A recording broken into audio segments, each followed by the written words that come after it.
الله الرحمن الرحيم الحمد لله وكفى وسلام على عباده الذين اصطفى أما بعد أعوذ بالله من الشيطان الرجيم بسم الله الرحمن الرحيم إنا نحن نزلنا الذكر وإنا له لحافظون وقال النبي صلى الله وتعالى عليه وسلم إن الله سبحانه تبارك وتعالى يرفع بهذا الكتاب أقوام ويدع به آخرين رواه الرسول كما قال النبي صلى الله تبارك وتعالى عليه وسلم.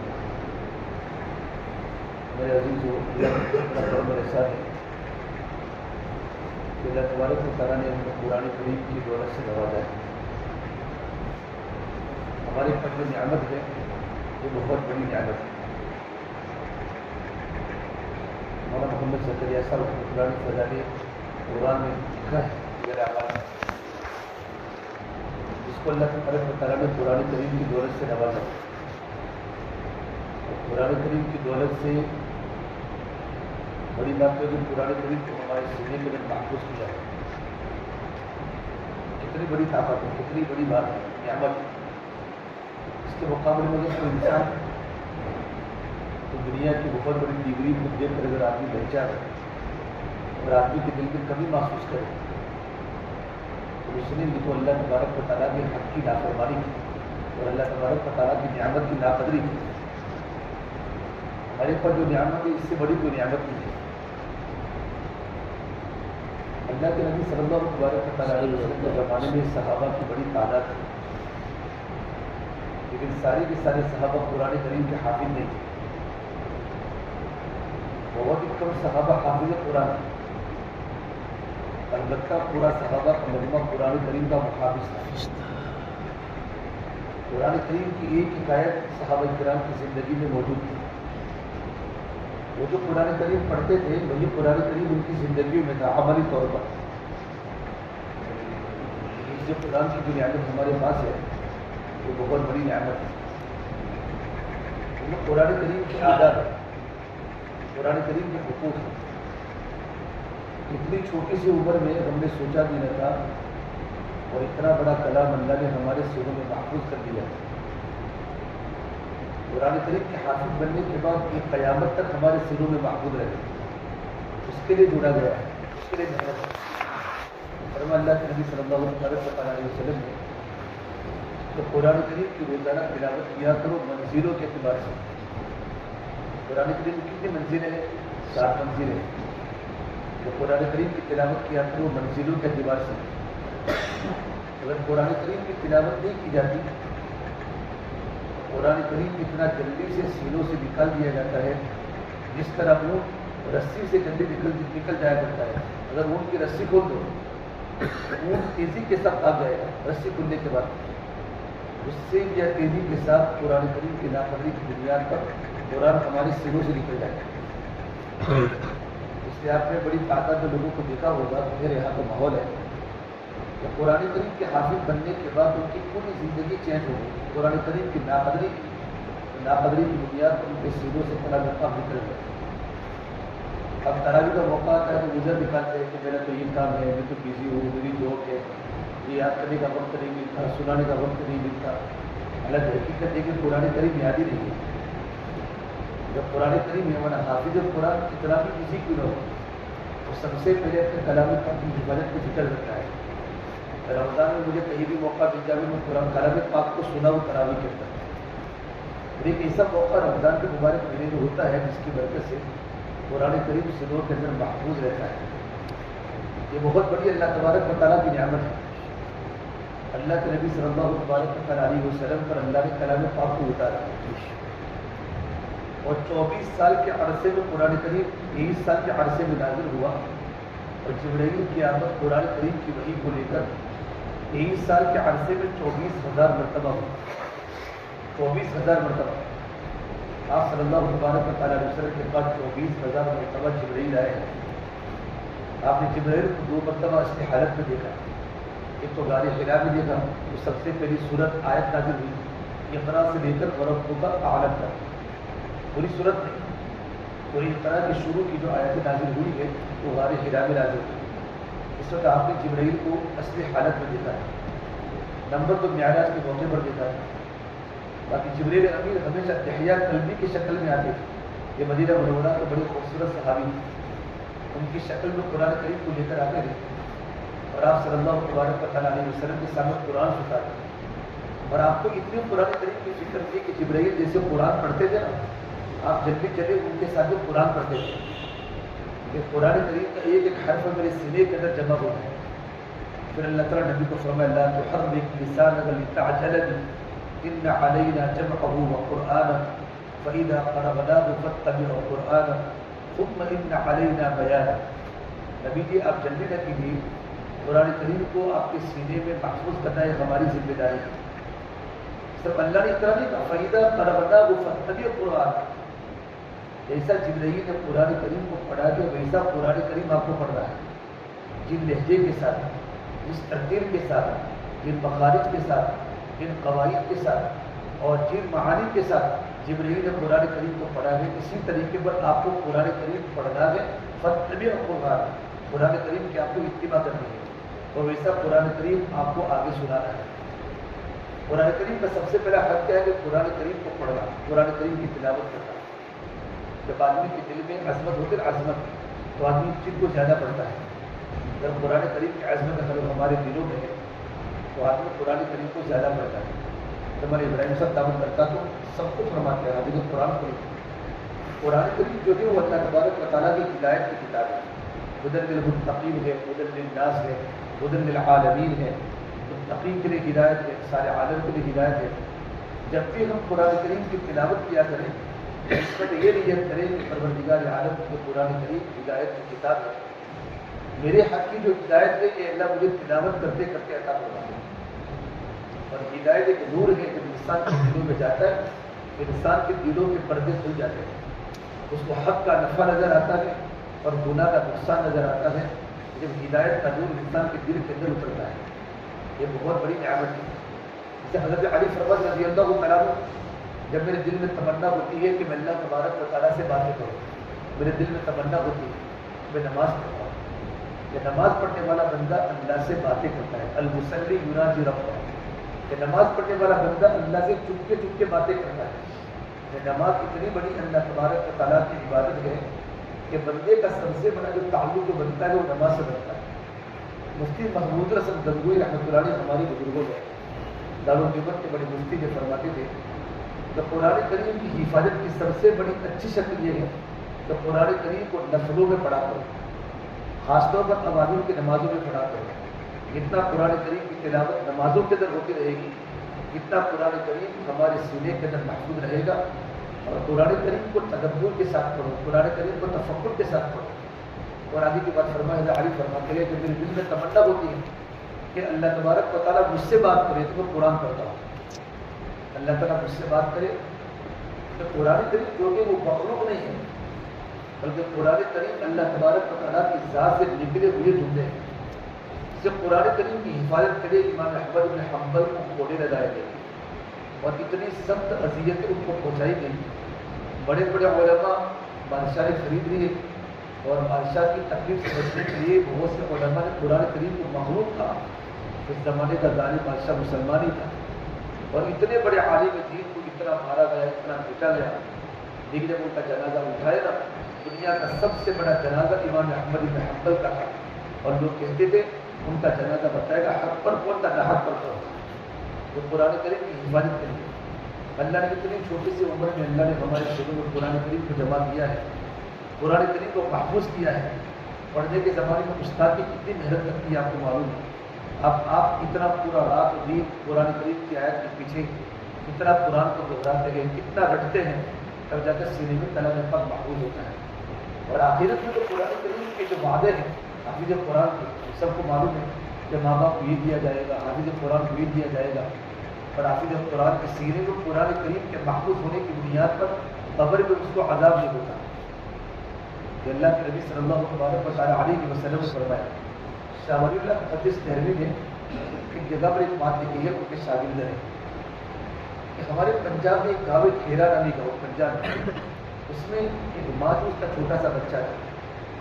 تو ماں نے سوچا کہ بچہ گلیوں میں کھیلتا ہے, آج کل تو ماحول ایسا ہے کہ غلط صحبت سے اچھے اچھے علماء اور اچھے جو حفاظ کرام کی زندگیاں بگڑ گئی. امداد فتح واڑی کا ایک بہت بڑا علاقہ ہے سمندر کی طرح. بہت سارے وہاں صرف لوگ حافظ بنتے عالم بھی بنتے. جیسے ہمارے ماحول ہے اس سے ہمارے مولانا غلام رسول خاموش صاحب نے فرمایا کرتے تھے کہ مومن برادری کے علاوہ دوسری برادری کے بچوں کو حافظ مت بناؤ. تو اس کی ایک بات ہے کہ وہ صرف حافظ بنتے ہیں اور حافظ بننے کا زمانہ کیا ہوتا ہے؟ بچپن کا زمانہ ہوتا ہے. اگر ماں باپ دیندار نہ بنے اور گھر کا ماحول دینداری والا نہ بنا تو بچہ جب 13-14 سال کی عمر میں پہنچ جاتا ہے, بلوغیت کے اثر پر آتا ہے, تو بچوں کی دوستی غلط لوگوں کے ساتھ ہوتی ہے. غلط صحبت کے اثرات کی بنیاد پر بچہ بگڑ جاتا ہے. اس کا بولنا, اس کا بولنا, اس کی رفتار و گفتار, نشیس و برداشت, اٹھک بیٹھک بدل جاتی ہے, یہاں تک کہ اس کے بال بدل جاتے ہیں. اور وہی حافظ قرآن جس کے سینے میں اللہ کا کلام محفوظ ہے, اس کے زبان پر جو سنت والا لباس تھا اس کی جگہ وہ پینٹ شرٹ آ جاتا ہے, یہاں تک کہ دھڑیاں بھی ختم ہو جاتی ہے. پھر رمضان کا موقع آتا ہے تو کہتے ہیں ہم نے توبہ کر لی, کیا کر لیے, اور آئندہ انشاءاللہ داڑھی رکھیں گے, اور پکا کر کے غسل پر کھڑے ہو جاتے ہیں. کسی بیچارے مفت نماز پڑھتے ہیں اور کچھ تعلقات ریلیشن کی بنیاد پر ان کو غسل پر کھڑا کر دیا جاتا ہے. وہی عید کے بعد پھر سے داڑھی کو کٹا جاتا ہے اور پورا سا یہی حالت ہوتی ہے کہ وہ بچے عالم دین نہیں کرتے. ہمارے بڑے بزرگ صاحب نتن پوری قیامت برگاہ کے پاس ایم پی سے ایک قافلہ آیا اور بہت سارے بچوں کو لے کر آئے کہ بچوں کو حافظ قرآن بناؤ. اب معلوم ہے ایم پی کا علاقہ جہالت والا علاقہ, بعض علاقے بڑے جہالت والے ہیں. حضرت نے فرمایا نہیں, میں حافظ قرآن نہیں بناؤں گا, تمہارے بچوں کو عالم بناؤ. عالم بناؤ تو ہمارا مدرسہ ہے, اور اگر حافظ بناؤ تو اپنے علاقے میں پڑھاؤ. ماں باپ کو سمجھایا, دعوت کے ساتھی الحمدللہ سمجھ گئے. 12 کے 12 بچے عالم دین ہیں. عالم دین کے بعد بچوں نے افتاح کیا. افتاح کر کے حضرت کی نگرانی میں بچوں کا سال لگا, اور سال لگانے کے بعد اپنے علاقے میں پہنچے اور ایم پی میں جا کر بڑا دارالعلوم قائم کیا اور مکاتب کی ڈھال بچھائی. یہ علماء کرام کے بننے کے برکات ہے. اگر یہ بچے حافظ قرآن کے سب کو نہیں بگڑتے, لیکن چونکہ ماحول کے نہ ملنے کی وجہ سے بہت سے بچوں کی زندگیاں بدل جاتی ہیں. تو ماں کو فکر ہوئی کہ میرا بیٹا, میرے بیٹے کو تصوف سنو کے مناظر کہتے ہیں. تو اس نے پوچھا لوگوں کو کہ یہاں کوئی ایسا مدرسہ ہے جب اپنے بیٹے کا داخلہ کرا. تو ایک جنگل کے اندر بیابان جنگل میں ایک بے میاں بچوں کو حافظ قرآن بناتے تھے. تو کہا کہ آپ کے بیٹے کے اندر سلوک کے مناظر کو طے کرنا ہو. کیونکہ بچپن سے ہی ماں اتنی زندہ تھی کہ اپنے بیٹے کا تعلق اللہ سے لگانے کی ماں کو فکر ہوتی تھی. تو ماں اپنے بیٹے کو لے کر صلی اللہ علیہ کے پاس پہنچی بیابان جنگل میں. تو کہا میں چاہتی ہوں کہ میرا بیٹا سلوک کے مناظر طے کرتے کرتے اللہ کا قرب حاصل کرے. بچپن سے بھی بچے کو سلوک کے مناظر طے کرانے کی فکر ہے. استاد نے کہا دیکھو ہم تو کمزور ہیں, بس ہمارے چھوٹا سا مدرسہ ہے, کچھ بچے پڑھتے تھے ہم پڑھاتے ہیں, باقی اس کے اوپر ہمارے یہاں یہ تو بڑے لوگوں کا کام ہے, پھر بڑا آدمی توازن کی بات کرے گا. تو خیر ماں کو بات سمجھ میں آ گئی کہ بچے کا وہاں داخلہ کرا دیا. اب استاد شاگرد کا ایسا ربط رہا, ایسا تعلق رہا کہ جب کبھی استاد قرآن پڑھتے تھے, بیٹا 1.5 حافظ قرآن بن گیا. کبھی استاد قرآن پڑھتے, شاگرد قرآن سنتا تھا, شاگرد قرآن پڑھتے, استاد قرآن سنتے تھے. یعنی روزانہ قرآن کریم کے سنانے کا معمول استاد شاگرد کا رہا. ایک پر فجر کی نماز کے بعد قرآن کریم کو ڈوب ڈوب کے پڑھتے تھے. قرآن کریم کے معانی کے ساتھ, تدبر کے ساتھ, یہ اللہ کا کلام ہے, یہ اللہ کا کلام ہے. اللہ کے کلام کو سمجھ کر اللہ کے کلام کے عظمت کو باقی رکھتے ہوئے قرآن کریم کو پڑھتے تھے. ایک پر فجر کی نماز کے بعد استاد قرآن کریم کو سنا رہے اور شاگرد قرآن کریم کو سن رہا ہے. اچانک ایک قافلہ آیا. اچھا استاد جب قرآن کریم کو سنا رہے تھے تو ان کی آنکھیں بندی, اللہ کی محبت میں, اللہ کے عشق میں, اچھے لہجے کے ساتھ, ترنم کے ساتھ قرآن کریم کو پڑھتے تھے. استاد کی آنکھیں بند کی, شاگرد قرآن سن رہا تھا. اچانک نورانی قافلہ اٹھایا, نورانی قافلہ, اور قافلے نے آ کر کے قرآن کریم کو سنتا ہے. اس کے بعد امیر کاروان یوں کہا, بارک اللہ فیک انت ادیت حق القرآن, اللہ تعالیٰ آپ کی زندگی میں برکت دے, آپ نے قرآن کریم کو پڑھنے کا حق ادا کر دیا. یہ بات فرمائی. یہ قافلہ وہاں سے چلا گیا, نورانی قافلہ.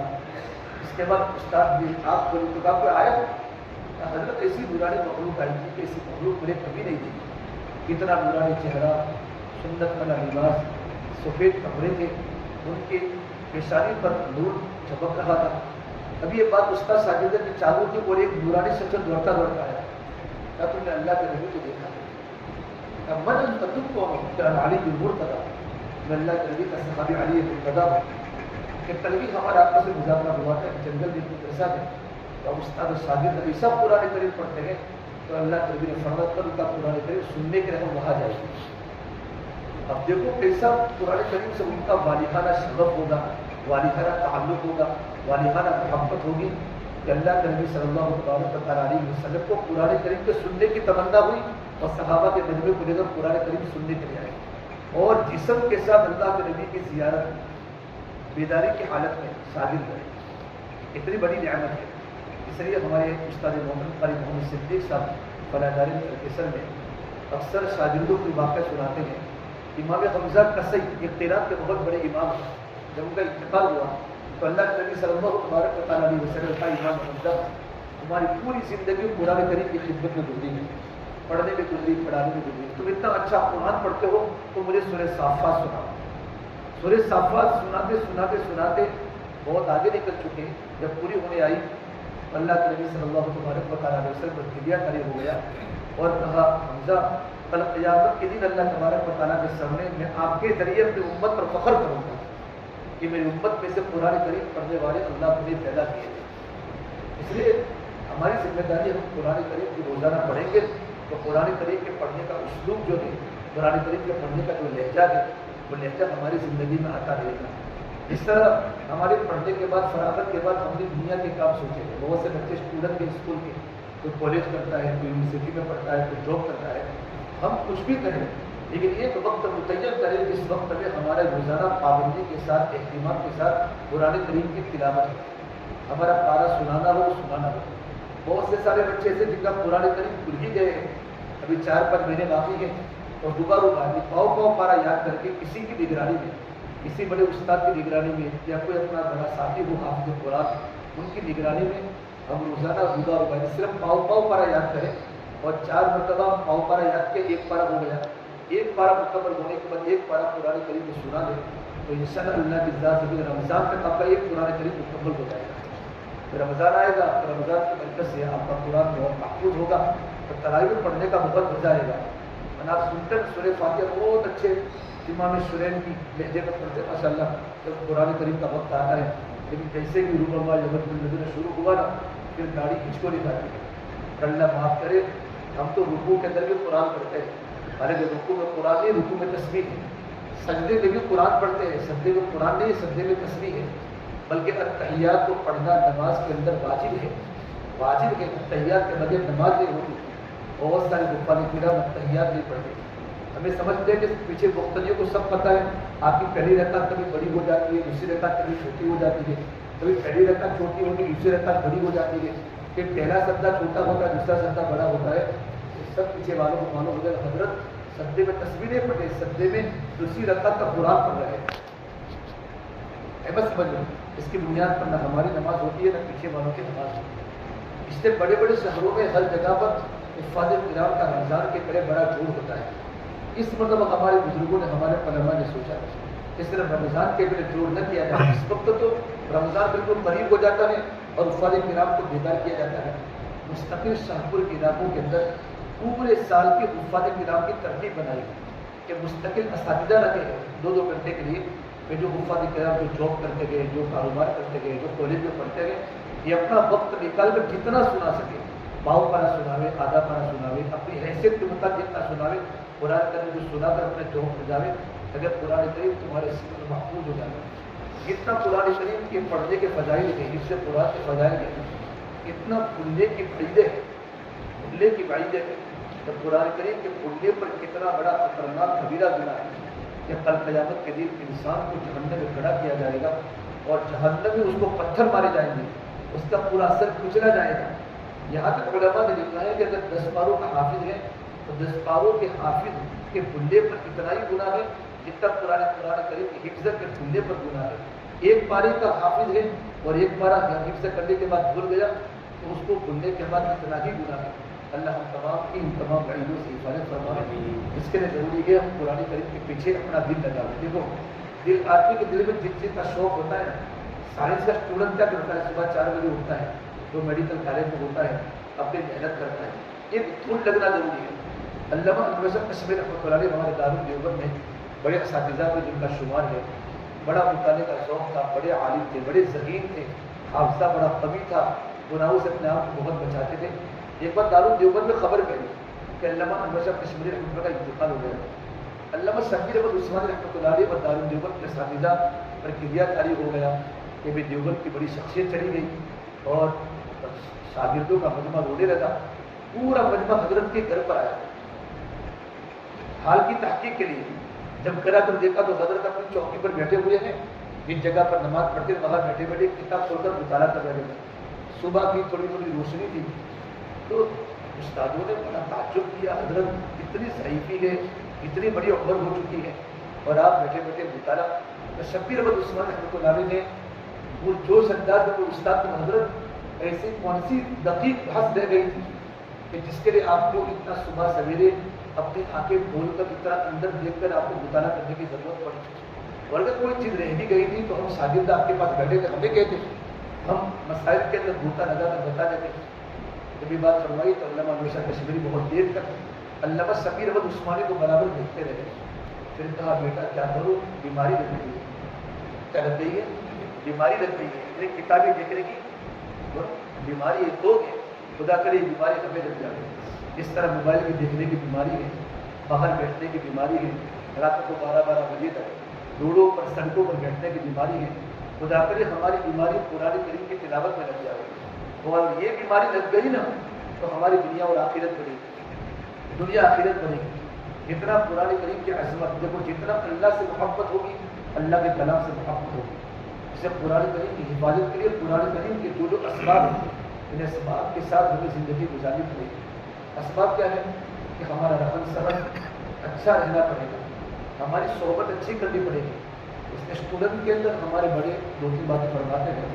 سب سے پہلی بات بتاتے ہیں کہ غلط صحبت سے اپنے آپ کو بچانا، غلط صحبت جسے حدیث پاک المرء علی دین خلیلہ فلینظر مما یخالف، انسان اپنے دوست کے مذہب پر ہوتا ہے۔ کیا ہوتا ہے؟ انسان اپنے دوست کے دھرم پر ہوتا ہے۔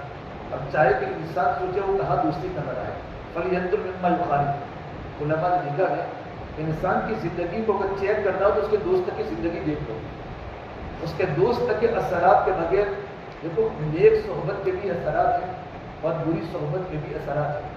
مولانا محمد زکریا صاحب نے فرمایا میری تربیت اس طریقے پر میرے ابا مولانا یحییٰ صاحب نے فرمائی کہ اگر مجھے مسجد میں نماز کے اندر اگر کسی کے ساتھ ظہر میں بیٹھتے دیکھا اور عصر میں اسی کے پاس بیٹھتے ہوئے دیکھا تو مجھے مسجد کے اندر پٹائی کرتے تھے کہ بیٹا تیرے اندر دوستی کی بیماری لگ گئی ہے۔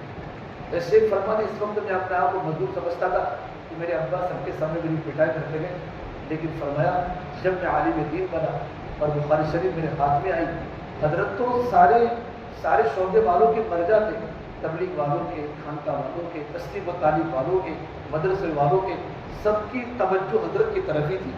بلکہ نظام الدین مرکز میں جب حضرت کا تینوں حضرت جی ہمارے چلے گئے اور تینوں حضرت جی کے انتقال کے بعد جب عمر صاحب فاروقی رحمۃ اللہ علیہ کا بیان کیا ہوا 36 سال تک حضرت فجر کی نماز کے بعد بیان فرمایا تو میں جیسا کی قبر پر جا کر مکاشفہ کے مراقبہ کیا اور جیسا رحمۃ اللہ علیہ کی قبر پر جا کر شیخ العلوم مولانا زکریا صاحب نے 3 دن تک مراقبہ کرنے کے بعد فرمایا اب عمر کی گاڑی چل پڑی۔ لیکن اتنے بڑے زبردست ان کا ذکر و مراقبہ تھا اور ان کا اللہ سے اتنا گہرا تعلق تھا کہ آدمی تصور نہیں کر سکتا۔ یہ جو بنے ہیں ان کے اباد کی بات کو سننے پر اور نیک صحبت کے اثرات کی بنیاد پر بنے۔ ایسی بات ہے کہ ہمارے سینے میں کلام ہے اور کلام اللہ کو دنیا سے کوئی تعلق نہیں ہے، بس سمجھ لیں اس لیے دنیا سے بے رغبتی بہت ضروری ہے۔ ہم دنیا کے دوسرے لوگوں کو دیکھ کر کہ یہ یہاں پہنچ گیا، یہ یہاں پہنچ گیا، انکار نہیں، ہم کو بھی وہاں پہنچنا ہے۔ اکثر بچے اسکول پڑھتے ہیں، ہم بھی ٹاپ پر پہنچے، مولانا صاحب فاروق رحمۃ اللہ علیہ علی گڑھ میں بیان کیا کہ میں چاہتا ہوں کہ ہمارے بچے جو اسکول میں پڑھتے ہیں یہ بچے ٹاپ پر پہنچے، ہائی پہنچے اور آگے جا کر پڑھے، لیکن اپنی زندگی کو دینداری کے ساتھ ایجوکیشن آگے بڑھائے گا۔ بغیر دین کا ایجوکیشن انسان کو گمراہ کرے گا۔ احمد آباد شہر میں ہمارے نظام پر کو پوچھو، وہاں بہت بڑا اسٹوڈنٹ کا گروپ ہوتا کہ ایک بہت بڑا پروگرام کرنے جا رہے ہیں، تقریباً احمد آباد کے 8-9 ہزار طلباء کو جمع کر رہے ہیں، سوال و جواب کی مجلس، جس میں بچے ایسے سوال کرتے ہیں اسلام کے خلاف ایک مسٹک کہ بہت سے لوگ اسلام سے مرتد ہونے کے بعد اسلام کی ایسی ایسی باتوں کو لے کر اسلامی شکوں کو شبہات ڈالتے ہیں تاکہ ان کے سامنے سائنس کی روشنی میں اسلام کی تعلیمات آ سکیں. ایسے بس 1-2 ہفتے میں بچے سننے کی ہیں تاکہ بہت سے بچے مرتد ہو گئے. جب ابراہیم صاحب مولانا دعوت کرتا ہوں نے جمبوسر کے خانقاہ بھی بات فرمائی اور جمبوسر کے خانقاہ میں کہا کہ مجھے اس زمانے میں بچوں کی عملی ارتداد عملی کمی کی فکر نہیں, ان کے مجھے عقائد کی فکر ہے. عمل کی کمزوری ترجیحی بات کی دنیا پر عملی کمزوری ختم ہو جائے گی. اس وقت مجھے وہ مسئلہ امت کے عقائد کا مسئلہ ہے کہ سوشل میڈیا کا زمانہ ہے. وہ سوشل میڈیا کے ذریعے ایسے آپشن موبائل میں ہوتے ہیں جن کے ذریعے ہزاروں بچے اسلام سے منتقل ہو گئے. اگر اسلام میں ہے تو اسلام کی بہت ساری باتوں کو شبہات ہے. حالانکہ ایمان کیا ہے؟ نبی کی خبر کو نبی کے اعتماد پر یقین کرنے کا نام ایمان ہے. یہ بات فرمائی. بہت سے بچے تو عشاء کے بعد حضرت کے دسترخوان پر بہت سے ساتھی کھانا کھا رہے تھے ہمارے بچوں کے دسترخوان پر. تو ایک اس ملک کے عالم دین آئے تھے خانقاہ میں, جو پوری کنٹری عرب کنٹری جہاں مسلم کا نام و نشان تک نہیں ہے. حضرت آپ جو بات کہتے ہیں نا کہ آج مجھے مسلمانوں کے بچوں کی غلط صحبت کی وجہ سے ان کے عقائد کا خطرہ ہے, یہ اس جگہ پر میں پڑھاتا ہوں. ہماری مدرسہ کا 6ٹھی کا بچہ کھڑے کو نہیں کہتا مولوی صاحب تم 14 سال جو جنت اور جہنم کی باتیں ہمیں بتاتے ہو یہ سب غلط ہے. نہ جنت ہے نہ جہنم ہے نہ کوئی اللہ ہے. اس نے ملحدانہ سوال کیا. اس بچے کے سوال پر میں دنگ رہ گیا کہ اس بچے کا دماغ کتنا خراب ہوا ہے. اس بچے نے یوں کہا حضرت صرف میں نہیں میرے بہت سارے دوستوں کو آپ پوچھو وہ جنت جہنم کو نہیں مانتے. حالانکہ جنت حق ہے جہنم حق ہے, یہ تو ہمارے عقیدے ہیں اور ہماری دنیا کی چیز کون سی ہے؟ عقیدے کی ہے. اس لیے نبی بھی اپنی اولاد کی فکر کرے. نبی بھی دیندار لوگوں کو بھی اپنی اولادوں کے بارے میں متفکر ہونا ضروری ہے. یعقوب علیہ السلام کے انتقال کا وقت قریب آیا. ام کنتم شہداء اذ حضر یعقوب الموت, اپنے تمام بچوں کو بلایا. 12-11 بیٹے تھے. اس میں حضرت یوسف علیہ السلام تو نبی ہے اور کہا بیٹا ما تعبدون من بعدی, ما تعبدون من بعدی, تو میرے بعد تم کس کی عبادت کرو گے؟ ایک باپ نبی ہے. نبی یعنی باپ بھی نبی, دادا بھی نبی, قریب ابن قریب ابن قریب ابن قریب. یوسف بن یعقوب بن اسحاق بن ابراہیم علیہ السلام, 4 نسلوں تک نبوت گھر میں چلی آ رہی ہے. ان کو اپنے اولاد کی فکر ہے, اپنے اولاد کی بنیادی عقائد کی فکر ہے. اور دنیا سے جاتے وقت حضر موت کے وقت یہ کہا ہے ما تعبدون من بعدی, کہ میرے بعد تم کس کی عبادت کرو گے؟ تو طلبا نے شاگردوں نے پڑھو, ان کے بیٹوں نے کہا قول نعبد الہک و الہ آبائک ابراہیم و اسماعیل و اسحاق الہ واحدا ونحن له مسلمون. کہ ابا جان گھبرانے کی بات نہیں ہے, ہم آپ کے جو آبا ہیں ابراہیم اور اسحاق وہ جس اللہ کی عبادت کرتے تھے اسی اللہ کے سامنے ہم سر تسلیم خم ہیں, اپنی گردنوں کو جھکانے والے. ونحن له مسلمون, ہم انہی کو اللہ مانیں گے, باقی کسی کے سامنے اپنے سر کو نہیں جھکائیں گے. ایک نبی کو اپنے اولاد کے عقائد کی فکر ہے. ہمارے اکثر بچے یا تو جاب میں ہیں یا تو اسٹوڈنٹس ہیں اور قرآن کریم کے حافظ ہیں. آپ کی زندگی میں اور کالج میں بغیر حافظ قرآن کی زندگی میں نمایاں فرق ہونا چاہیے.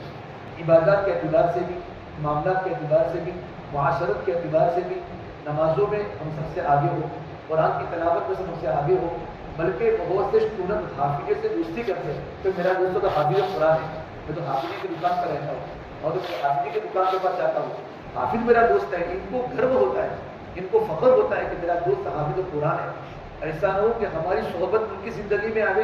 صحبت کا اثر الٹا یہ ہوتا ہے کہ ہم اس کو دیکھ کر اپنی ٹوپی نکل جاتی ہے, ہماری چہرے داڑھی نکل جاتی ہے. اور اسلامی لباس پہن کے ہمیں شرم آتی ہے. اسلامی لباس ہمیں شرم آتی ہے کہ ہم تو یار کالج کے اسٹوڈنٹس ہیں. بھائی سب سے پہلے تو میں حافظ قرآن ہوں, میرے سینے میں اللہ کا کلام ہے اور اللہ کا کلام قدر کرو گے تو باقی رہے گا. اور بہت سے لوگ دنیا سے جانے کے پہلے حافظ قرآن تھے لیکن دنیا سے جاتے وقت ان کے سینوں میں کلام پاک نہیں تھا. اللہ ایسی بری موت سے میری اور آپ کی حفاظت فرمائے. اس کے لیے ہمیں محنت کرنے کی ضرورت ہے, توجہ کی ضرورت ہے, اللہ کے سامنے ہونے کی ضرورت ہے. اسے غلط صحبت سے اپنے آپ کو بچانا ہے. غلط صحبت سے روزانہ قرآن کریم کا وقت نکال کر قرآن کریم کو پڑھنا. ہمارے بڑے عام طور پر کیا فرماتے ہیں کہ کتنا پڑھے قرآن کریم, تو قرآن کریم کو 3 پارے پڑھے. کتنے پڑھے؟ 3 پارے. حفاظ کرام 3 پارے کو اندر دیکھ کر پڑھے. جو بچہ حافظ قرآن کریم کو صرف اندر دیکھ کر تلاوت کرتا ہے اطمینان کے ساتھ, تو پروردگار عالم کبھی بھی قرآن اس کو نہیں بلائے, اس کے سینے میں قرآن جمع ہو جاتا ہے. قرآن متشابہات والا قرآن ہے, متشابہات والا قرآن ہے. اور آج کل تو اللہ کے اسٹینڈرڈ بچے, ایسے ذہین بچے دنیا میں ہیں کہ آپ سنتے ہیں کہ 3 سال میں نے 3 مہینوں میں 4 ہزار بچے حافظ قرآن بن گئے. پھر سہارنپور میں مفتی اسرار صاحب کے بعد ایک MP کے بچے نے, جہاں جہالت والا علاقہ ہے, پوری بخاری شریف حفظ کر کے سنائے. پوری بخاری شریف سند کے ساتھ, متن کے ساتھ, حدثنا محمد بن سلمہ حدثنا, یوں کر کے پوری روایتیں سنائی. کہ بچے میں شوق ہوگا تو ہی سنا سکتا ہے. استاد کو بھی شوق تھا, لیکن طلب بچے کے اندر تھی کہ آج ہم نے حفاظ کرام کی تعداد تو ہر گاؤں میں دیکھی, ہر شہر میں دیکھی, لیکن ہمارے ہندوستان میں مزاج نہیں تھا کہ ہمارے بچے اب مسجد نبوی میں اللہ تعالیٰ کو بھی بھیجا ہے تو آپ وہاں بڑے بڑے علماء وہاں پڑھاتے ہیں. مغرب کی نماز جو پڑھاتے ہیں, جو امام صاحب جو پڑھاتے ہیں مغرب کی نماز, ان کا حلقہ عشاء کی نماز کے بعد لگتا ہے صرف حفظ حدیث کا. تو بڑے بڑے عرب, بڑی بڑی عمر کے ساتھی بھی, جوان بچے بھی روزانہ کچھ 200 حدیثیں, کچھ 400 حدیثیں زبان استادوں کو, اپنے استاد کو سنا رہے, قاری محسن کو سنا رہے. اس کا شوق عرب میں تو ہے, لیکن آج کل ہمارے عجم کے اندر بھی احادیث کی حفظ کرنے کا شوق ہے. یہ طلبہ اس طرح پہلے کو چھوٹے چھوٹے 10 سلیقے سنا, جو ہمارے مکتب کے مدرسے کا ماحول ہے کہ ہمارے تفریقات میں ایک کمرہ ہے 40 حدیثوں کو حفظ کرانے کا ترجمے کے ساتھ. الحمدللہ آپ پہلے سے ہیں, اس کی برکت سے 40 چھوٹی چھوٹی حدیثیں, جامع معنی حدیثیں ہم کو زبانی یاد کر دی جاتی ہے معانی کے ساتھ, یہ ہمارے سینے میں ہوتی ہیں. باقی اس کے علاوہ ہمارا کبھی شوق نہیں ہوتا کہ ہم اللہ کے نبی صلی اللہ علیہ وسلم کی حدیث کو یاد کریں. اس لیے اللہ کے نبی نے فرمایا میں دنیا سے 2 باتیں چھوڑ کر جا رہا ہوں, ترکت فیکم امرین, اگر تم ان کو مضبوطی کے ساتھ پکڑے رہو گے تو کیا ہوگا, کبھی بھی گمراہ نہیں ہوں گے. لن تضلوا ان تمسکتم بہما کتاب اللہ و سنت رسولہ صلی اللہ علیہ وسلم. یہ تو اللہ کی کتاب اور ایک اللہ کے نبی کی سنت ہے. حضرت ابراہیم صاحب دعوت برکاتہ کے بیانات بہت سنے. حضرت مولانا کے بیانات ان کے حضور تصوف کے لائن کے بیانات ہوتے ہیں. حضرت فرماتے ہیں ایک ہوتی ہے کمیت اور ایک ہوتی ہے کیفیت. یہ کیا ہوتی ہے بولو, کمیت, کہ بھی قرآن کریم کو یاد کیا, یہ کمیت ہے. یہ دعوت کا کام بہت ہوا, اتنی جماعتیں نہیں کہ یہ کمیت ہے, لیکن کمیت سے زیادہ مقصود کیفیت ہے. ان تمام کام کرنے سے میری زندگی میں کیا آیا, قرآن کریم کو پڑھتے پڑھتے میری زندگی میں کیا آیا, کہ میری زندگی کو قرآن کریم کیا آئی, میری زندگی میں آئی. ہمارے گھر فرماتے ہیں ہماری اجتماعی زندگی نصرت والی ہو, ہماری انفرادی زندگی سنت والی ہو. اجتماعی زندگی کیسی ہو بولو, نصرت والی ہو, اور انفرادی زندگی سنت والی ہو. اجتماعی زندگی نصرت والی کا مطلب یہ ہوتا ہے ہم اللہ کے دین کے مددگار بنے. اجتماعی زندگی یہ مطلوب ہے جو تمام صحابہ کی زندگی میں تھی, کہ کوئی نہ کوئی صحابی ہر اعتبار سے ہر حال میں اللہ کے دین کے مددگار ہے. جب بھی دین کا تقاضا یا مقامی ہو بیرونی ہو, صحابہ حاضر تھے. اور تمام صحابہ کی زندگی انفرادی سنت والی تھی, اور اللہ نے سنت پہ نور رکھا ہے. سمجھ جیسا فرماتے تھے ہمارے کام کا مقصد ہی احیاء سنت ہے, اور ہمارے پاس جو علم ہے, علم ہمارے پاس قرآن کریم کی دولت ہے. اس لیے مفسرین نے لکھا ہے جس طرح اللہ نے قرآن کریم کی حفاظت کا وعدہ کیا ہے نا, اللہ نے قرآن کریم کی حفاظت کا وعدہ کیا ہے, اس طریقے پر حاملین قرآن کی حفاظت کا بھی وعدہ کیا ہے. انا نحن نزلنا الذکر وانا له لحافظون. ہم نے قرآن کریم کو اتارا ہے اور اب یہ قرآن کریم کی حفاظت کریں گے. تو جس طرح قرآن کریم کی حفاظت کی ذمہ داری ہے, اس طرح قرآن کریم کی یاد کرنے والوں کی حفاظت اللہ دنیا میں بھی کرے گا اور اللہ آخرت میں بھی کرے گا. ایک مرتبہ اللہ کے نبی صلی اللہ علیہ وسلم بیٹھے ہوئے تھے ایک پہاڑ پر, سامنے حضرت عمر بن خطاب بھی تھے, پورے ایک بزرگ آئے اور اگر اللہ کے نبی کو سلام کیا, آپ نے کہا مجھے لگتا ہے جن ہے, اس کی آواز میں جنات کی آواز کی طرح ملتا ہے. تو آپ نے کہا تم کون ہو؟ کہ حضور میں جنات ہوں. کہ آپ کا نام کیا ہے؟ کہ میرا نام حامہ ہے, میرے ابا کا نام حامی ہے, اور میں ابلیس کا پڑ پوتا ہوں. ابلیس جس نے حضرت آدم علیہ السلام کے سامنے جو سجدہ نہیں کیا تھا, جو سیرنڈر نہیں ہوا تھا, اس کا پڑ پوتا, اور ملاقات اللہ کے نبی کے زمانے میں ہوئی ہے. تو آپ نے کہا کہ تیری عمر کتنی ہوئی؟ تفسیر عزیزی میں شاہ عبد العزیز نے بات کی ہے کہ حضور میری عمر اتنی ہے جتنی دنیا کی عمر ہے, بس دنیا سے چھوٹی سی عمر. جس وقت قابل نے حابیل کو قتل کیا اس وقت میں موجود تھا, میرے سامنے خون ہوا تھا, میں چھوٹا سا بچہ تھا, اور میں پہاڑوں کو ڈھونڈتا تھا. میرے 2 کام تھے, میں گلے کو ڈھونڈتا تھا اور مسلمانوں کے دلوں میں ان کے رشتے داری کے بارے میں بدگمانیاں پیدا کرتا تھا. کیا کرتا تھا؟ رشتے داروں کے بارے میں بدگمانیاں پیدا کرتا تھا. تو آپ نے فرمایا میرے جوانی میں یہ کام تیرے بڑھاپے کا یہ عمل کہ آپ مجھے صحبت میرے ایمان قبول کیا ہے، میں نے ایمان قبول کیا ہے. میں حضرت نوح علیہ السلام کی مسجد میں ایک سال 1 مہینے تک میں نے اعتکاف کیا ہے، ان کی صحبت میں رہا ہوں. حضرت موسیٰ علیہ السلام کی صحبت میں رہا ہوں. حضرت موسیٰ علیہ السلام نے یوں کہا کہ عیسیٰ علیہ السلام کو میرا سلام بولنا، تو میں نے عیسیٰ علیہ السلام کو جا کر حضرت موسیٰ کا سلام پہنچایا، ان کی خدمت میں رہا ہوں. اور عیسیٰ علیہ السلام نے ایک ذمہ داری دی تھی کہ اگر تیری عمر کو اللہ لمبی کرے تو محمد عربی صلی اللہ علیہ وسلم کو میرا یہ سلام کہنا. حضور میں ایک بار امارت ایک بوجھ کو میں لے کر آپ کی خدمت میں آیا ہوں. عیسیٰ علیہ السلام نے آپ کو سلام کیا ہے. اللہ نے اس کی بات کو سن کر رو پڑے. کہا حضور آپ کے پاس آنے کی بنیادی جو میری وجہ ہے کہ آپ مجھے قرآن کریم پڑھ کر سنائیے. آپ صلی اللہ علیہ وسلم نے سورہ عامر کے ساتھ سورہ ناصرہ تیسرے پارے کی بڑی بڑی صورتیں آپ نے سنائی تو وہ وہیں بیٹھ کر چیخ کر رونے لگا. اللہ میرے میرے میرے باپ دادا کو اللہ جہنم میں بڑے عذابات دے جنہوں نے امت کو گمراہ کیا. مجھے نبیوں کی صحبت کی برکت سے اللہ نے مجھے ایمان قبول کرنے کی توفیق دی. اس وقت آپ نے فرمایا دیکھو اس کا باپ اور اس کا دادا تو شیطان تھا اور ان کی وجہ سے ہزاروں ایمان والے مرتد ہوئے گئے، لیکن نبیوں کی صحبت کی بنیاد پر ان کے پڑپوتے کو اللہ نے ایمان دیا ہے. کتنی بڑی بات ہے. تو غلط صحبت سے اپنے آپ کو بچانا. دنیا میں غلط صحبت کے اثرات ہیں. کل میں ہاسٹل میں گیا، مغرب کی نماز کا زمانہ تھا کہ ہاسٹل کے اندر بچے مغرب کی نماز کی تکبیر اولیٰ کی پابندی کرتے تھے. بچے سارے کے سارے پوری نماز میں ایک بچہ ہے، ایک بچہ نہیں. ہمارے سب اسی علاقے کے بچے تھے، میرمپور کے لڑکے، وہاں کے لڑکے. نماز کے مکمل ہونے کے بعد بچے بیٹھے ان کے پتہ چل جائے کہ آپ لوگ نماز نہیں پڑھتے، کہ کبھی پڑھتے کبھی نہیں پڑھتے، کہ پہلے پڑھتے تھے. اب جو وہاں بچے اچھے بچے تھے جو نماز کے پابند تھے جو یہاں تھے، آج احمد آباد میں ایک بچہ PSI میں ہے، ایک بچہ IPS آفیسر میں ہے، ایک بچہ شہزاد سریندر نگر کا بہت بڑا ڈاکٹر بنایا ہوا ہے اور اس کے چہرے پر داڑھی. اور ابراہیم ہلکے کا اسٹوڈنٹ کا ذمہ دار ہے. جب اس نگر کے ہاسٹل میں رہتے تھے ہمارے ساتھی وہاں کش کرنے جاتے تھے. ان کی برکت سے وہاں کے بچے ہیرے بنے اور بڑی پوسٹوں پر جا کر آج ان کے اندر میں رہنے والوں کو دین کی تعلیم دے رہے ہیں. اس لیے ہمارے پڑھنے کا زمانہ، شوق کا زمانہ ہمارا ذمہ داری. یہ تو غلط صحبت سے اپنے آپ کو بچانا ہے. نمبر 2، ہمارے یہاں الحمدللہ یہاں بزرگوں میں دین ہے، ہمارے علماء بڑے محنتو ہیں. اس کی بنیاد پر ہمارے بچوں میں غلط اثرات نہیں آئے، ورنہ کتنے حفاظ اقتدار ڈرگس کے عادی بن گئے ہیں. کھاتے کھاتے MD تک پہنچ چکے ہیں.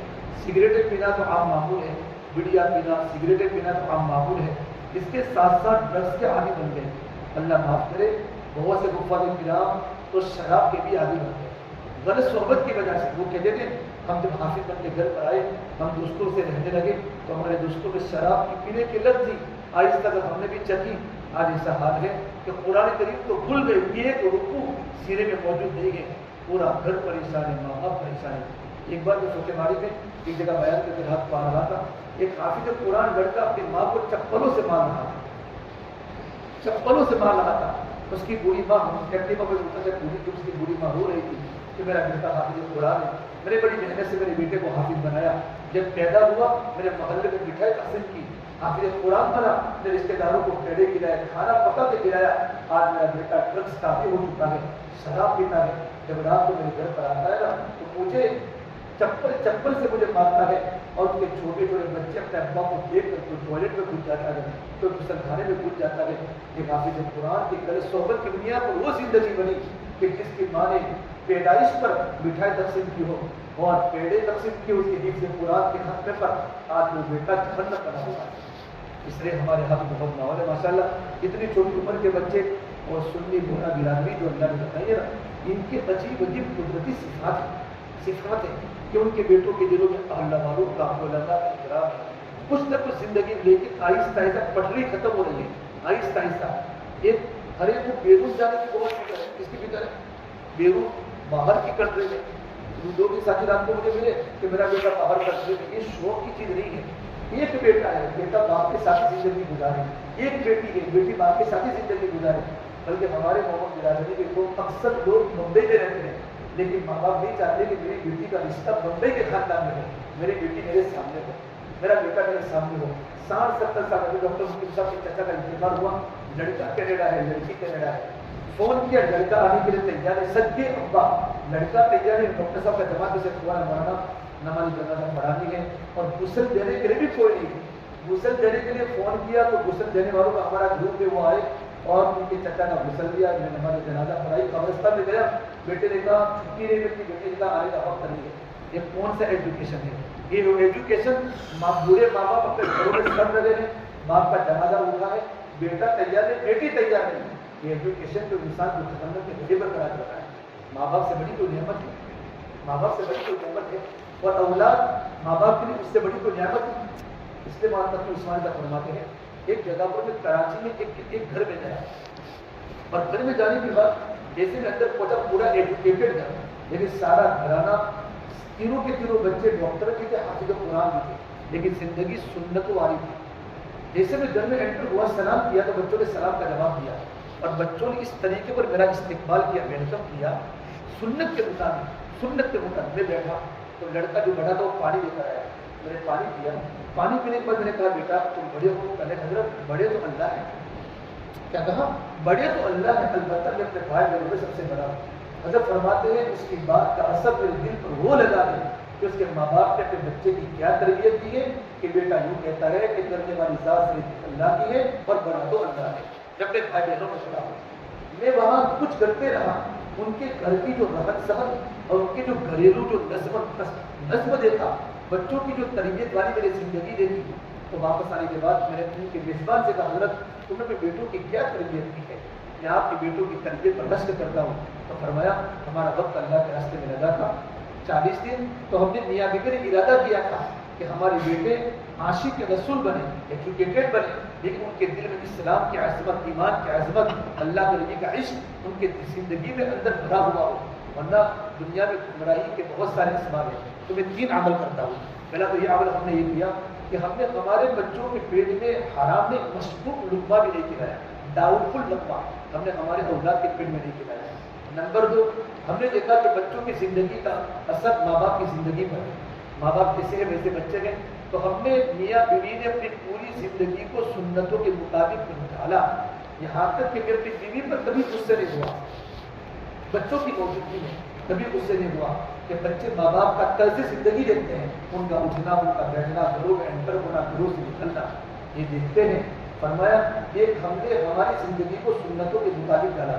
اس طرح ہر نماز میں ہم فرض نمازوں کے علاوہ نفل نمازوں میں ہم دعائے معفورہ کی بڑی دعا پڑھتے ہیں، ربنا هب لنا من ازواجنا وذرياتنا قرة اعين واجعلنا للمتقين اماما۔ یہ 3 عمل، یہ 3 باتیں ہم نے ہماری زندگی میں کی ہیں، اس کے مرکز سے ہمارے بچوں کی زندگی ہے، ہمارے بچوں کی زندگی سنت والی ہے کہ بیٹا ہم بھی اپنے آپ کو سنتوں کے پابند بنا لیں۔ ہمارے اسلاف کی زندگی میں کتنی سنتیں تھیں، کتنا سنت۔ ایک بار انس بن مالک فرماتے ہیں، عبداللہ بن عمر فرماتے ہیں، میں حضور کی خدمت میں آیا اور آپ صلی اللہ تبارک علیہ وسلم بیٹھے بیٹھے کیا کر رہے تھے؟ سرکہ، روٹی کو سرکہ میں ڈبو کے کھا رہے تھے۔ سرکہ جانتے نہیں ہوتے بناؤ کی سرکہ جو آج کے زمانے میں ہوتا ہے، بیچتا ہے۔ اچھا، تو روٹی کو ڈبو کر وہ سب بیچتے، اللہ نے سب صلاحیت دی ہے، تجارت کی صلاحیت ہے، سب صلاحیت دی ہے، ہر چیز کو بنانے کی صلاحیت اللہ خوب ترقی عطا فرمائے۔ ہمارے دماغوں کی صلاحیت کو اللہ تعالیٰ جس طرح دنیا میں آگے بڑھاتا ہے، اللہ خوب بڑھاوے، دین کے اندر بھی آگے بڑھاوے۔ تو اس صحابی نے دیکھا کہ حضور کھا رہے ہیں، تو آپ نے کہا حضور کیا کھا رہے ہیں؟ کہ روٹی کو سرکے میں ڈبو کے کھا رہا ہوں۔ پھر آپ نے کہا نعم الایدام الخل، کیا کہا؟ نعم الایدام الخل، بہترین سالن تو سرکہ ہے۔ عبداللہ عمر فرماتے ہیں سرکے سے ہر ایک انسان کو سرکہ پسند نہیں آتا، ہر ایک کی طبیعت نہیں جمتی، کیونکہ میری طبیعت نہیں جمتی، لیکن حضور کھاتے ہیں، اس کے بعد سے میں بہت محبت سے کھاتا تھا۔ انس بن مالک فرماتے ہیں ایک نفسی نے ہماری دعوت کی، حضور کی دعوت کی، میں بھی دعوت میں موجود تھا، تو اللہ کے نبی کو گوشت کا شوربہ تھا اور آپ بیٹھے بیٹھے کیا کر رہے تھے؟ گوشت کا شوربہ پی رہے تھے اور کدو کھا رہے تھے، لوکی کھا رہے تھے، اور آپ اندر سے ٹکڑا نکال کے کھا رہے تھے۔ تو اس وقت تب سے مجھے اتنی پسند آئی۔ اور آگے کی بات فرمائی کہ عمر فرماتے جب آپ سرکہ کھا رہے اس وقت آپ کا گریبان کا اوپر کا بٹن کھلا ہوا تھا۔ میں اپنی زندگی کو جب بھی کھانا کھاتا ہوں اوپر کے گریبان کا بٹن کھول کر کھاتا ہوں۔ میرے نبی نے اوپر کا گریبان کا بٹن کھلا ہوا تھا تو میں اس طریقے پر کھاتے وقت اپنے اوپر کا بٹن کھول دیتا ہوں۔ چھوٹی چھوٹی باتیں صحابہ کی زندگی میں جو تھی وہ اللہ کے نبی کے سرا، اللہ کے نبی کی سنت۔ مولانا گنگوئی رحمۃ اللہ ہمارے بزرگوں میں ہے، رات کے وقت سرما لگاتے تھے پابندی کے ساتھ، حالانکہ وہ نابینا ہو چکے تھے، انہوں نے حضرت آپ سرما لگاتے ہیں، سرما تو لگایا جاتا ہے آنکھوں کو تیز کرنے کے لیے، اور آپ تو نابینا ہیں کہ لوگ سرمے کو لگا کے آنکھوں کو تیز کرنے کے لیے، اب اس سرمے کو لگاتا ہوں میرے نبی کی سنت کو زندہ کرنے کے لیے۔ یہ ہمارے اسلاف میں ہمارے بزرگوں میں سنتوں کی زندگی کا اثر تھا. مولانا حسین مدنی جب دارالدیوبند آئے مدینہ منورہ سے پڑھا کر بخاری شریف پڑھا کر تو دیوبند میں ایک باغ لگوایا. باغیچے میں کیا ہوتے بولو؟ پھول ہوتے ہیں. انہیں کیکر کا درخت لگوایا. کیکر کا ثابت و حضرت کیکر کا درخت تھا جس میں کانٹے ہوتے ہیں اور باغیچے میں تو پھول ہوتے ہیں. فرمایا مجھے بھی معلوم ہے کہ باغیچے کو پھول گئے. میرے کیکر کا درخت اس سے لگایا کہ آپ صلی اللہ تبارک و تعالیٰ علیہ وسلم نے سورہ حدیبیہ کے موقع پر بہتر رضوان جو کی تھی وہ کیکر کے درخت کے نیچے کی تھی. میں اس سے لگایا کہ میں جب دارالحدیث میں جاؤں گا کیکر کا درخت میرے سامنے ہوگا تو مجھے اللہ کے نبی کی یاد تازہ ہو جائے گی. یہ ہمارے اسلاف میں ایک ایک چیزوں کی چھوٹی چھوٹی سنتوں کا ان کی زندگی میں اثر تھا. اس لیے ہماری زندگی کیا بنے بولو؟ انفرادی زندگی سنت والی کرے. اس کی کوشش کرے سنتوں کو تلاش کرے. بقول ابراہیم صاحب مجھے ایسا محفوظ سناتے ہیں کہ چھوٹی چھوٹی سنتوں پر عمل کریں گے نا تو بڑی بڑی سنتوں پر عمل کرنا کیا ہو جائے گا بولو؟ آسان ہو جائے گا. ہم بغیر مسواک کے وضو بغیر مسواک کے نماز نہ پڑھیں. ہم باوضو رہیں. باوضو جتنا انسان چھوٹی عمر میں باوضو رہے گا گناہوں کے اثر سے محفوظ رہے گا. آپ باوضو رہنا شروع کرو. آپ کے جو گناہوں کے جو خیالات جو دماغوں میں آتے ہیں نا شیطان کی طرف سے آٹومیٹک وضو کی برکت سے شیاطین تم سے دور ہو جائیں گے. ہم سے دور ہو جائیں گے. باوضو رہنے کی کوشش کریں. جب غلط صحبت سے اپنے آپ کو بچانا ہے, غلط ڈرگ سے غلط نشوں سے اپنے آپ کو بچانا ہے اور قرآن کریم کے پیچھے. اب رمضان کا موقع آئے گا نا, آخری بات کر رہا ہوں, تب رمضان میں کہیں گے ہم تو یہ مسجد میں پڑھا ڈرتے ہیں کیا کوئی احساسی چیز ہے؟ کوئی بڑی مسجد میں نماز پڑھنا کوئی احساس ہی اور بلواڑ میں نماز پڑھنا کوئی احساس کے بغیر نہیں. ہم کو جو بھی مسجد مشورے سے ملے ہم تیار ہو جائیں, لیکن اس میں تیاری کریں کہ استاد کے امام صاحب کے امام صاحب مجھے تو عشاء کے پہلے کہنا کون سی رکعتیں پڑھانی ہے. اس میں آپ آگے رہیں. عشاء کے پہلے کہنا چاہتے مجھے کون سی رکعتیں پڑھانی ہے, آگے کی 8 پڑھاؤ کہ پیچھے کی 8 پڑھاؤ. ورنہ معلوم ہے نا کہ ایک پارہ ہے اور 4 رکعت پیچھے کی پڑھانی ہے. اخیر کی 4 رکعت اللہ کے فضل و کرم سے ہم سب کو معلوم ہے اخیر کے 4 صفحے کی زبانیں ہوتے ہیں. باقی پونا صفحہ کبھی اس جہاں کبھی ایسا ہوتا ہے کبھی 2 ہفتے پورا ہو گئے اور کبھی ان کو نیند خارج ہو گئی, وضو ٹوٹ گیا. اور اکثر بچوں کو تو نیند خارج ہوتی ہی نہیں ہے, اور ہوتی ہے تو کہتے نہیں ہے کہ نیند خارج ہوگی تو کچھ شرم کا مسئلہ ہے اور پیچھے والا آگے نہیں بڑھتا. پھر تو آگے بڑھنے لگا تھا, اس نے یاد کیا ہو تو آگے بڑھے. اس لیے ہم کس طریقے پر تمرین اور ایکسرسائز اور مشق کریں ہمارے قرآن کی کہ اگر ہم کو ہماری ایمان سے دور کرے. آج آپ کو دورہ کا قاری ہاؤس آف ڈنڈور بھی ان کا ڈنڈور میں معمول ہے کہ مغرب کی نماز کے بعد کہتے ہیں کہ آپ کو کون سی رکعتیں پڑھانی. پورا دن آپ کو قرآن کریم کا پارہ مضبوط کرو, 1.25 پارہ 1.5 پارہ 2 پارہ ہو, اور مغرب کے بعد آپ کو کہیں گے اب آپ کو آگے کی 4 پڑھانی یا پیچھے کی 4 پڑھانی. اگر یہ ہمارے اس طریقے پر تیار ہو جائے تو آپ ایک حافظ قرآن. اور آپ کون سے حافظ کہلاؤ گے عبدالمہ جی؟ رمضانی حافظ. کون سے؟ رمضانی حافظ. کہ بیان کرتے وقت اگر کسی کو تکلیف پڑی کوئی آیت میں کوئی تشابہ لگ گیا تو حفاظ کرام کا مجمع ہے کہ ایک بھی اللہ کا بندہ آیت کو پڑھ نہیں سکتا کہ رمضان کیا حافظ ہے, ٹائم کے لیے حافظ ہے اور رمضان پورا ہو گیا. اس لیے اپنے یہاں بہت سے بچے متعین ہیں, شروع کی 4 رکعت والے, پیچھے کی 4 رکعت والے, اس کی 4 رکعت والے.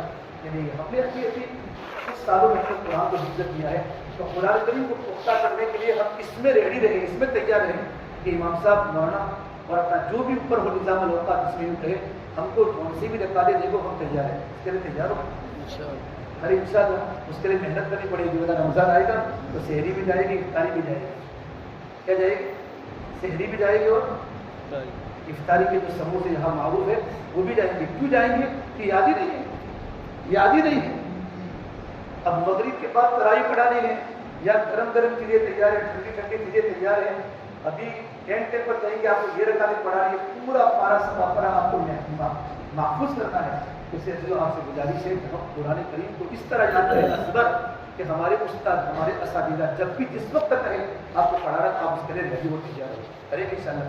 آپ اس کے لیے محنت بھی کریں, ابھی سے ہی ترتیب بنائیں. کس نے کوئی ترتیب بنائی تو کال بجا لیے کہ بھی رمضان سامنے ہے اور میرے ترتیب بنائی ہے اس کہ میں روزانہ قرآن کریم کو 3 پارے میں پڑھتا ہوں یا میں کسی کو سناتا ہوں. کسی کی کوئی ترتیب ہے بچوں میں؟ کیوں نہیں یہ کوئی خاص بات نہیں ہے. اس وقت خاص طور پر مفاظ کرام غلط راہوں پر جا رہے ہیں, غلط لباس ان کے جسموں پر آ رہے ہیں. اگر غلط لباس آیا تو یاد رکھو قرآن سینے سے نکل جائے گا. غلط لباس ابھی آ رہے ہیں اور چہرے پر بھی بعض حفاظ کرام کینچی چلا رہے ہیں، ایسا ہرگز نہ ہو۔ ہم سختی سے آپ کو منع کر رہے ہیں کہ ہمارا کام ہے امر بالمعروف نہی عن المنکر۔ ہم اساتذہ کرام ہیں، ہم آپ کے استاد ہیں، جس طرح آپ کے ماں باپ نے آپ کی تربیت کی، ہم مدرسے میں 7 سال آپ کے ساتھ آپ کو پڑھا رہے ہیں، ہماری توجہ ہے آپ پر۔ اگر آپ غلط چلیں گے، غلط لباس پہنیں گے تو ہماری دعا آپ کے لیے بد دعا بن جائے گی، ہماری دعا آپ کی کیا ہو جائے گی؟ بد دعا بن جائے گی۔ اور تھوڑی دیر کے لیے قرآن سینے میں رہے گا